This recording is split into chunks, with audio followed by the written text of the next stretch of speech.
అందరినీ చంపేస్తామని TDP MLA Alapati Rajendra Prasad బెదిరిస్తున్నారని శాతవాహన కాలేజీ ప్రిన్సిపల్ శ్రీనివాస్ ఆరోపించారు. వారం క్రితం ఆలపాటి తనకి ఫోన్ చేసి వార్నింగ్ ఇచ్చారని తెలిపారు. ఈ మేరకు సిపిని కలిసి తమకు రక్షణ కల్పించాలని వేడుకున్నారు. గతంలో ఒకసారి కిడ్నాప్ చేసి గుంటూరుకు తీసుకుని వెళ్లారని, ఆ సమయంలో పోలీసులకు తన కొడుకు ఫిర్యాదు చేస్తే అర్ధరాత్రి విడిచిపెట్టారని చెప్పారు. శాతవాహన కాలేజీ విషయంలో ఆలపాటికి సంబంధం లేకపోయినా ఆయన చెప్పినట్లుగా వినాలి అని బెదిరిస్తున్నారని సంచలన ఆరోపణలు చేశారు. తనకు ఏమైనా ప్రాణహాని జరిగితే దానికి ఆలపాటి రాజేంద్ర ప్రసాదే కారణమన్నారు. కానీ మీ ఫాదర్ని కానీ వాళ్ళు ఏం చేయరు. అంతకుముందు అందరికీ చంపేస్తానన్నాడు డైరెక్ట్ పిలిచి.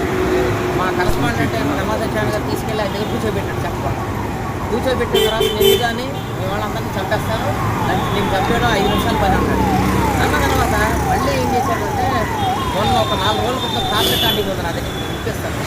నిన్ను కానీ మీ ఫాదర్ వాళ్ళు ఏం చేయను, నిన్నే చేసింది నువ్వే కానీ నిన్నే నీ మీద యాక్షన్ తీసుకుంటాను, నేను జైలు పంపిస్తాను, నేను చంపేస్తాను, డిఫరెంట్ యాటిట్యూడ్లో బెదిరించడం ఉన్నట్టు. నేను ఇప్పుడు కమిషనర్ గారి దగ్గరికి వచ్చిందంటే ఆయన మీద కంప్లైంట్ ఇచ్చి ఎఫ్ఐఆర్ రిజిస్టర్ చేయండి, మొన్న చేయలేదు మీరు చేసి పెట్టండి, మీరు మమ్మల్ని రక్షించారు కాబట్టి ఇప్పుడు కూడా మమ్మల్ని రక్షించాలనే